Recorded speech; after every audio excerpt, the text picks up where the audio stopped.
Bon les amis, est-ce que j'ai réellement... bienvenue pour l'actualité blockchain et crypto de la semaine, excusez-moi. Bon du coup, est-ce que j'ai vraiment besoin de refaire un tour sur les prix ?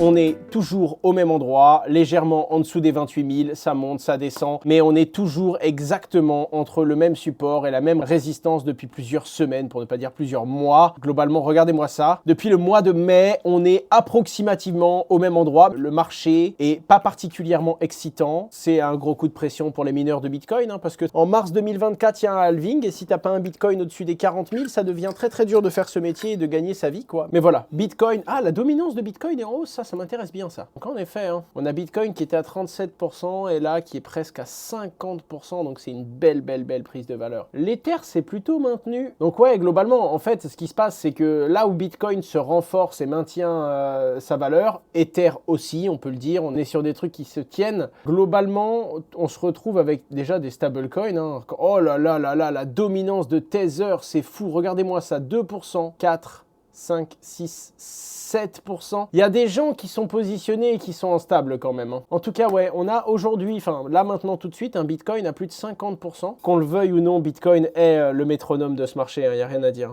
Les amis, on commence un petit peu d'actualité. Vous le savez, Ripple a perdu son procès entre guillemets face à Ripple.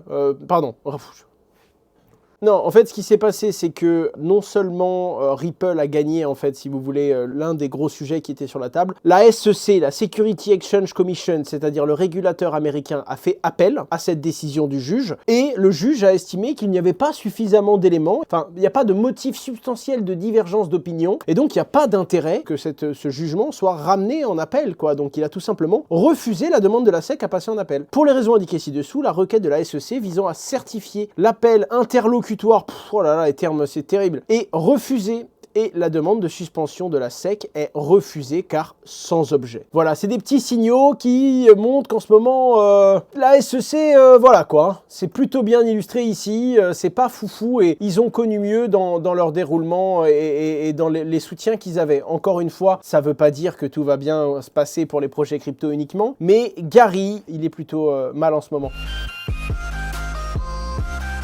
Les amis, on avance sur l'actualité. Ledger contraint de licencier 12% de ses employés. Qu'est-ce que vous voulez que je vous dise? Si FTX n'était pas tombé et que ça n'avait pas fait exploser les ventes de Ledger à la hausse, peut-être que cette situation serait arrivée plus tôt. Peut-être également qu'ils auraient recruté plus de 12%. En attendant, ce qu'il faut comprendre, c'est que quand on s'appelle Ledger et qu'on est un mastodonte, on a des charges récurrentes mensuelles qui sont assez folles. Et du coup, naturellement, la situation du marché et le fait qu'il y ait moins de demandes, ça fait que Ledger a dû réduire ses effectifs. Malgré tous nos efforts, nous devons continuer à prendre des décisions qui participeront à la pérennité de notre entreprise. La situation macroéconomique actuelle limite notre capacité à générer des revenus. En réponse à ce contexte difficile, nous sommes contraints de réduire nos effectifs à l'échelle globale. Cela signifie malheureusement que nous devons prendre la difficile décision de réduire les effectifs de Ledger de 12%. Surprenant, pas surprenant, déçu, pas déçu, c'est une réalité. Le marché des crypto-monnaies est dans le bas, on est dans le creux, c'est calme, il y a peu de demandes, il y a peu d'intérêt, que ce soit pour ceux qui créent des contenus, que ce soit pour ceux qui créent des solutions, des entreprises, des produits pour sécuriser les cryptos, des protocoles, des softwares, tout comme du hardware finalement. Aujourd'hui, il est naturellement compliqué de générer de l'intérêt, de générer beaucoup de flux quand on est dans la crypto. Et donc, soit on arrive à trouver des revenus, soit on arrive à maintenir ses revenus, soit on doit couper les effectifs. Ledger en plus a de nombreux investisseurs qui veulent protéger la trésorerie et donc ils sont obligés de couper quoi. Carte d'identité nouvelle génération au Brésil. Il y a une nouvelle pièce d'identité et cette pièce d'identité en fait quand elle est fournie, quand elle est distribuée avec un QR code. Ce QR code permet à la personne qui la reçoit d'obtenir le jumeau numérique de cette pièce d'identité. Alors on ne sait pas encore trop à quoi ça va servir entre guillemets, mais globalement ça devrait permettre de prouver son identité à distance et ça pour le coup c'est quand même assez dingue parce que pour moi, c'est un des vrais gros usages énormes de la blockchain. L'unicité numérique, utiliser un NFT simplement pour prouver son identité. Ça m'étonnerait pas qu'à l'avenir, pour s'identifier, on est un mot de passe, un tout FA et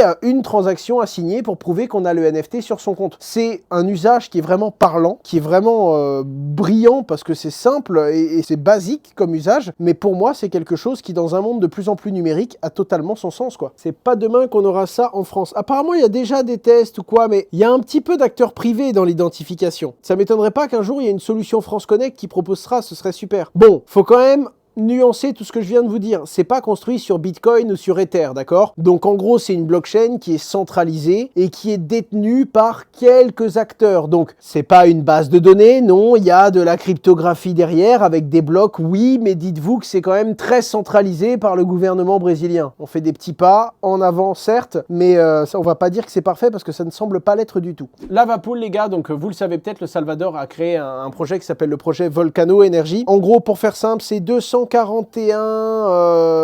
je crois que c'est méga, mais j'ai peur de dire une connerie, de l'énergie renouvelable avec lesquels ils vont miner du Bitcoin. Donc c'est bien, parce qu'il y a une certaine décentralisation géographique, dans le sens où, vous le savez très bien, il y a des mineurs de Bitcoin un peu partout dans le monde. Je crois d'ailleurs qu'on peut le voir ici. Vous allez sur Géotransactions, et là vous voyez toutes les transacts en temps réel. Quand il y a un nouveau bloc, vous voyez qui l'a miné, et là vous voyez les transacts et vous voyez d'où elles ont été émises. Et pour le coup, c'est important d'avoir une décentralisation au niveau des mineurs qui peuvent miner les blocs, mais vous le savez, les mineurs se recentralisent dans des pools de minage qui sont des logiciels. Et donc c'est bien beau d'avoir des mineurs au Salvador, mais si tout le monde se connecte à la même pool de minage aux États-Unis, c'est pas vraiment décentralisé. Et donc ils ont également créé leur pool, Lavapool, suite logique avec Volcano Energy. Et du coup, ce qui se passe, c'est que ils vont avoir leur propre software pour utiliser leurs propres mineurs sur le territoire. Les amis, est-ce que vous avez déjà utilisé le site Galaxy? Apparemment, ils ont pris une claque, mais j'ai pas, pour être franc, j'ai pas encore gratté. Moi, j'ai vu qu'il y avait marqué qu'il fallait pas se connecter, il déconseillait de connecter le wallet, mais concrètement, c'était quoi? Il est fortement déconseillé d'interagir avec le site Galax. Ok, mais est-ce que vous savez ce qui s'est passé? Est-ce que vous savez ce qui a été dérobé? Parce que c'est pas précisé, hein. Un drainer. Il y a des gens qui se sont fait siphonner totalement leur...